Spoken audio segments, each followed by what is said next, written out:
Ladies and gentlemen, today we're going to be talking about Mookie Blaylock, and honestly, he had one of the most interesting careers in NBA history, and a lot of interesting stuff happened after his playing days, and we're going to talk about that. This will be one of my most interesting videos, so stay tuned. Now, Mookie Blaylock is actually not Mookie Blaylock's real name. Mookie Blaylock's real name is Darren O'Shea Blaylock. He got the nickname Mookie from his sister. Many other famous athletes have gotten that nickname Mookie. Fun fact, actually, Mookie Betts from the Los Angeles Dodgers was named after Mookie Blaylock. Of course, that's not his real name either, but his parents gave him that nickname because of Mookie Blaylock. Anyway, Blaylock would have a successful high school career, and this would lead him to get an offer from the University of Oklahoma. And in his 2 seasons at Oklahoma, he would average 18 points per game on 45% shooting. This was good enough for him to be selected in the lottery of the 1989 NBA draft by the New Jersey Nets, 12th overall. Now, the 1990 New Jersey Nets were a terrible team, and in Mookie Blaylock's rookie year, he would average 10 points per game, but he did it on 37% shooting. There were some interesting names, though, on this New Jersey Nets team, including draft bust Sam Bowie, Joe Barry Carroll, and Pacers head coach Rick Carlisle. Now, the next 2 seasons in Mookie Blaylock's career were pretty uneventful, as the Nets were terrible, but Mookie Blaylock would average 13.5 points per game and 6 assists throughout the next 2 seasons, and 2.3 steals, which gave him the nickname The Thief around the NBA for his ball-stealing ability. Also, a band in Seattle would name their band Mookie Blaylock. Why am I telling you this? Because that band would be called Pearl Jam later on, and you might have heard of them, and they named their first album 10 in honor of Mookie Blaylock's jersey number 10. So going into the 1992-1993 season, the Atlanta Hawks were looking to get a playmaking point guard to pair with Dominique Wilkins. So they traded Ramil Robinson to the New Jersey Nets in exchange for, you guessed it, Mookie Blaylock. And the New Jersey Nets would regret this trade for a long time because Ramil Robinson did not do much for the Nets. But Mookie Blaylock, on the other hand, in his first season with the team, would average 13 points per game with 9 assists, which was pretty good. But the next season, after Dominique Wilkins was traded mid-season, he would really go off, averaging 14 points per game with 10 assists and 2.5 steals.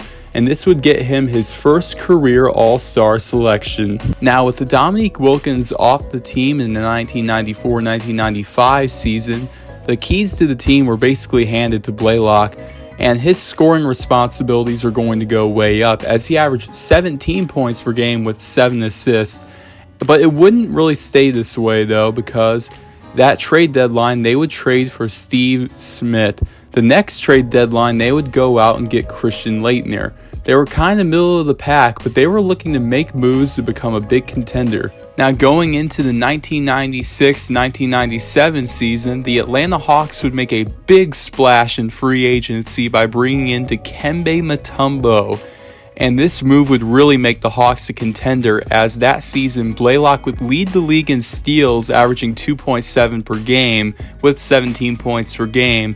And the Hawks put it all together in a sense and would win 56 games, but they would lose in the second round to the eventual champions, the Chicago Bulls.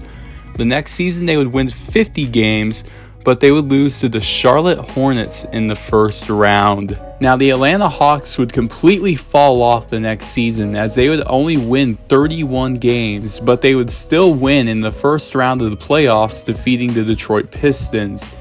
But that would be Mookie Blaylock's final season with the Atlanta Hawks, as going into the 1999-2000 season, the Golden State Warriors would trade for him for a first-round pick that would later end up being Jason Terry. So, pretty good trade for Atlanta. The next 2 seasons in Golden State were pretty bad, as they were terrible, and Mookie Blaylock would average about 11 points per game with 6 assists and 2 steals for the next 2 seasons overall.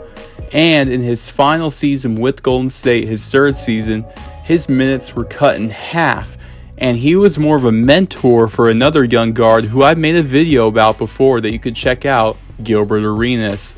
And this would end up being Blaylock's final season in the NBA at the age of 34. New tonight, a former Atlanta Hawks star player is in critical condition and a woman is dead after a horrific crash. Police say Darren Mookie Blaylock caused the accident along Terra Boulevard in Jonesboro. Now, Mookie Blaylock would have a terrible situation happen with him in 2013 as he would drive on the other side of the road one night on accident and he would hit a van head on. The woman in the van was a 40-year-old woman and she ended up dying. So Mookie Blaylock was facing 15 years in prison for vehicular homicide. In 2014, Mookie Blaylock would finally face trial, and it was revealed in the trial that he was not medically advised to drive because he would have seizures due to alcohol withdrawal. So that night, he was not actually drunk during the car crash, but still he was medically advised not to drive. He would be sentenced to 3 years in prison instead of the 15 years in prison because of a plea deal. And during the trial, Blaylock said that the car crash changed him as a person. Ever since Blaylock was released from prison, there have not been much information released about him, so there is not much of a follow-up here. But still, it's a very sad ending to what seemed like a really good career for him. Obviously, this happened a long time after his retirement, but still, it's sad to see a legend like this go out like that.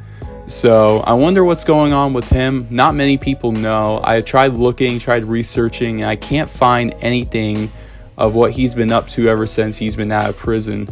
I'll see you guys next time. Goodbye.